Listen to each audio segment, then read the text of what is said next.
ಶಬರಿಮಲೆ ವಾಸನಾಗಿರುವಂತಹ ಪಂದಳ ಕುಮಾರನ ಅವರೆಗಳಿಗೆ ವಂದಿಸಿದ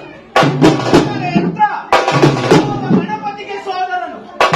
ಸುಬ್ರಹ್ಮಣ್ಯೇಶ್ವರನ ಸೋದರನು, ಈಶ್ವರನ ಮಗನಾಗಿ ಶ್ರೀಮನ್ನಾರಾಯಣ ಅವತಾರವನ್ನು ತಾಳಿ ಜನ್ಮವನ್ನು ನೀಡಿದಂತಹ ಮಗನೇ ಅಯ್ಯಪ್ಪನು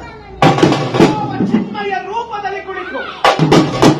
ಆಸ್ಥದಲ್ಲಿ ಕುಳಿತು ಇಂತಹ ಭಕ್ತರನ್ನ ಸದಾ ಕಾಯುವವನು ಅಯ್ಯಪ್ಪ. ಅಯ್ಯನಯ್ಯನ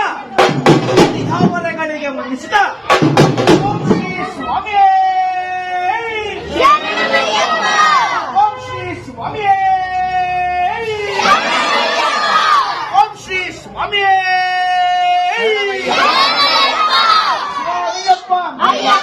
ಶರಣಮಪ್ಪ, ಬಾಳಪ್ಪ, ರಕ್ಷಿಸಪ್ಪ, ಗುರುವಿನ ಗುರುವೇ ಸ್ವಾಮಿಯೇ, ಅಯ್ಯಪ್ಪ ಸ್ವಾಮಿ ಶರಣ, ಅಯ್ಯಪ್ಪ ಶರಣ, ಸ್ವಾಮಿ ತಿಂದ ಕತ್ತೋ